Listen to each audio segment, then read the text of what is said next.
Bonjour et bienvenue dans cette nouvelle vidéo, ici Sébastien, auteur du blog louerencourtedurée.fr et aujourd'hui je souhaitais vous faire une étude de cas concrète pour vous sensibiliser sur les arnaques des programmes de défiscalisation.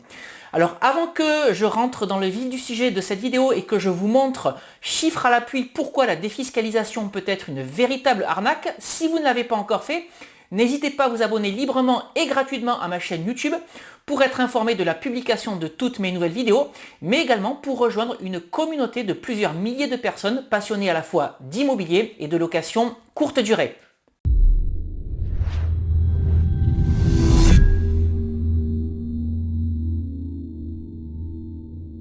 Alors je suis récemment tombé sur une publicité pour un programme de défiscalisation et je voulais vraiment partager ce programme avec vous. Alors il s'agit d'un programme de défiscalisation qui se situe en Aquitaine, donc dans la ville de Gujan-Mestras, que je ne connais pas.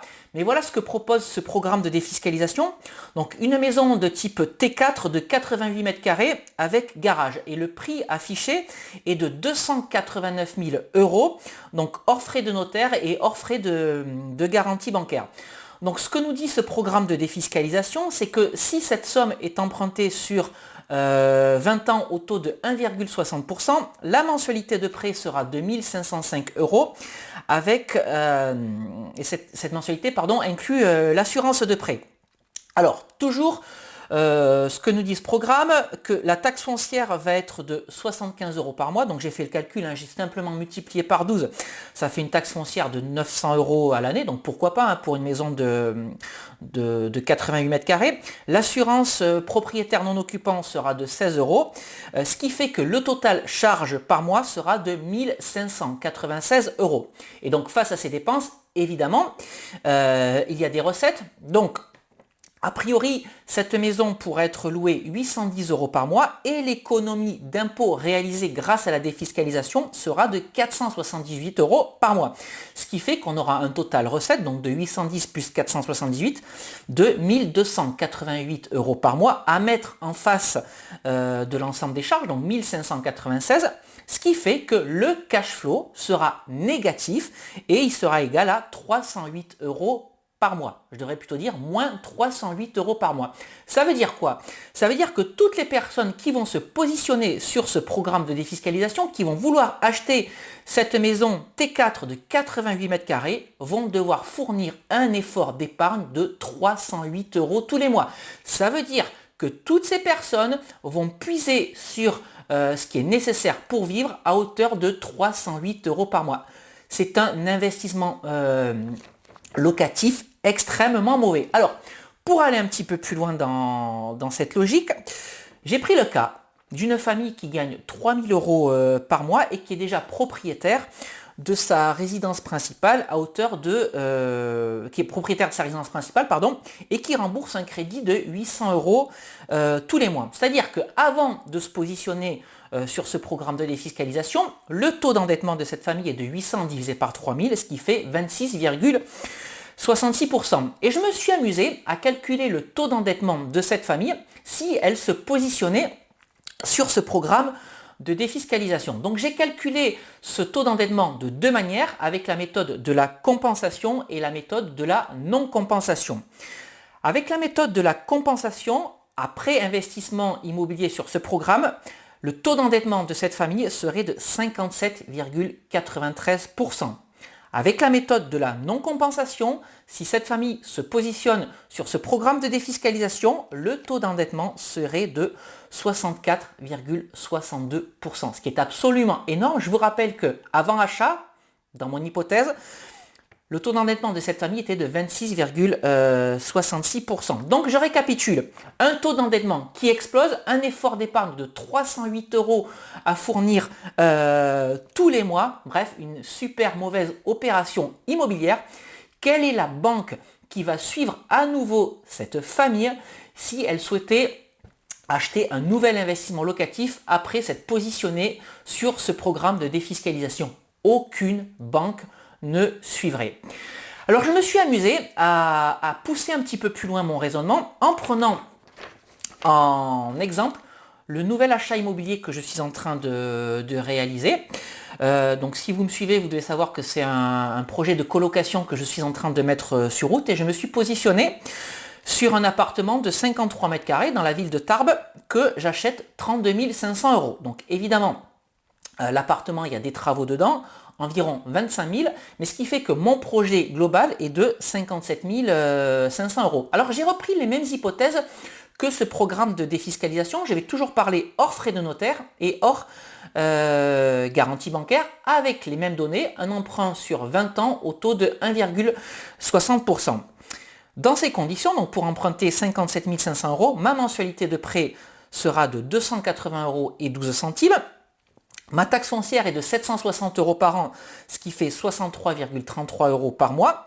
Ensuite, j'ai bien entendu une assurance propriétaire non occupant de 16 euros tous les mois, une assurance de prêt de 14 euros tous les mois et des charges de copropriété que je n'avais pas dans la maison qui sont de 52 euros tous les mois. Ce qui fait que mon total charge par mois est de 425,45 euros. Alors en face, j'ai bien entendu des recettes. Je vais louer dans cet appartement la chambre 350 euros, ce qui fait que mon loyer sera de 700 euros tous les mois. Par contre, je n'ai aucune réduction d'impôt, mais par contre, grâce à la location meublée et en particulier au régime du réel simplifié, je ne vais payer aucun euro d'impôt, aucun impôt pendant plusieurs années grâce au déficit fiscal et à la déduction de toutes les charges et à l'amortissement des travaux, de l'achat du bien immobilier, etc. etc. Donc d'un côté, j'ai 700 euros de recettes et 425,45 euros de charges tous les mois, ce qui me fait un cash flow positif, cette fois-ci de 274,55 euros tous les mois. Alors je vais reprendre l'exemple de cette famille qui est propriétaire de sa résidence principale, qui a 3 000 euros de revenus tous les mois et le crédit de cette résidence principale est de 800 euros tous les mois. Donc vous vous rappelez, avant investissement, le taux d'endettement de cette famille est de 26,66% et je me suis également amusé à calculer le taux d'endettement après investissement sur cette colocation avec la méthode de la compensation et avec la méthode de la non-compensation. Avec la méthode de la compensation, le taux d'endettement après cet investissement locatif est de 19,67%. Avec la méthode de la non-compensation, le taux d'endettement est de 30,95%. Donc, qu'est-ce qu'il faut se demander? Est-ce qu'il est préférable d'investir 289 000 euros et de perdre 308 euros tous les mois et être limité ensuite dans sa volonté de réaliser des investissements immobiliers, ou plutôt investir 57 500 euros, gagner 274 euros tous les mois net d'impôts et pouvoir continuer à réaliser d'autres investissements locatifs. Je vous pose vraiment la question parce que pour moi, il n'y a pas photo. Vaut mieux se positionner sur un projet immobilier beaucoup moins important et dégager un cash flow positif qui va être net d'impôt plutôt que de se positionner sur un lourd projet immobilier, quasiment 300 000 euros, 289 000 euros et avoir un effort d'épargne à fournir tous les mois de 308 euros, ce qui est absolument énorme et être en plus limité dans sa volonté d'investir et de multiplier les opérations immobilières. Alors j'ai poussé l'analyse un cran plus loin et j'ai été faire un tour sur Le Bon Coin pour voir dans cette commune, donc la commune de Gujan-Mestras, à combien se vendaient des maisons entre 80 et 90 mètres carrés pour faire le parallèle avec ce programme de défiscalisation. Et j'ai trouvé des maisons à 129 500 euros, 237 000 euros, 245 000 euros et 254 000 euros. On est donc bien loin de la maison à 289 000 euros que nous propose ce programme de défiscalisation. Donc qu'est-ce que je voulais mettre en avant dans cette vidéo? C'est que 1. Le programme de défiscalisation vous fait acheter des biens immobiliers bien au-dessus du prix du marché. 2. Avec les programmes de défiscalisation, vous avez systématiquement un effort d'épargne à fournir pour pouvoir financer votre bien immobilier et ce malgré l'économie d'impôt qu'on vous promet, qu'on vous met en avant. C'est ce que je vous ai montré dans cette vidéo avec les chiffres donnés par ce programme de défiscalisation et surtout vous avez un gros cash flow négatif, et donc ça c'est terrible parce que ben, ça vient jouer sur votre reste à vivre, ça vient ternir votre capacité d'épargne, et ben, ce cash flow négatif, ben, c'est de l'argent que vous ne pouvez pas utiliser pour vous faire plaisir, pour partir en vacances, pour aller au restaurant, ou tout simplement pour pouvoir mettre de quoi manger dans votre assiette tous les mois. Donc surtout, avant d'investir dans l'immobilier, faites une étude de rentabilité. Ça, je vous l'ai toujours dit, je vous le dis en tout cas tout au long de mes vidéos, mais surtout avant de vous lancer dans un programme de défiscalisation, vérifiez bien les tenants et les aboutissements pour ne pas vous retrouver dans des situations difficiles. En tout cas, moi je considère que lorsqu'on perd 308 € par mois sur un investissement immobilier, il y a de quoi vraiment se poser des questions. Donc voilà ce que je voulais partager avec vous aujourd'hui. Encore une fois, je le martèle, mais c'est très important. Faites très attention avant d'investir dans l'immobilier, et surtout en vous lançant dans un programme de défiscalisation.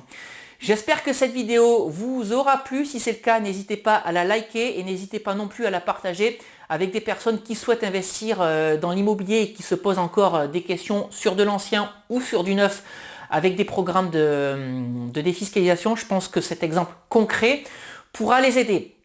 Et puis si vous souhaitez en savoir plus sur l'immobilier et la location courte durée, ben, n'hésitez pas à me suivre sur mon blog louerencourtedurée.fr, ou à vous abonner à ma chaîne YouTube dans laquelle vous retrouverez tout un tas de vidéos que j'ai déjà publiées. Et puis je vous rappelle que vous pouvez également télécharger les 2 e-books que j'ai rédigés. Convaincre la banque, mode d'emploi, dans lequel je vous explique comment mettre en avant votre dossier d'investissement locatif pour convaincre votre banquier de vous financer, et doubler son salaire avec la location courte durée si vous souhaitez savoir pourquoi la location courte durée va vous permettre de dégager une rentabilité explosive et donc vous créer une rente immédiatement et pas dans 20 ans. Donc si vous souhaitez télécharger ces 2 e-books, c'est très simple, il suffit de cliquer sur le petit i qui va apparaître en haut à droite de cette fenêtre, et la deuxième possibilité, c'est de retrouver le lien de téléchargement qui se trouve juste en dessous de cette vidéo. Voilà, bah écoutez, je vais vous quitter ici pour aujourd'hui, et puis comme d'habitude, on se retrouve très vite sur une nouvelle vidéo sur louerencourtedurée.fr. À très bientôt. Ciao.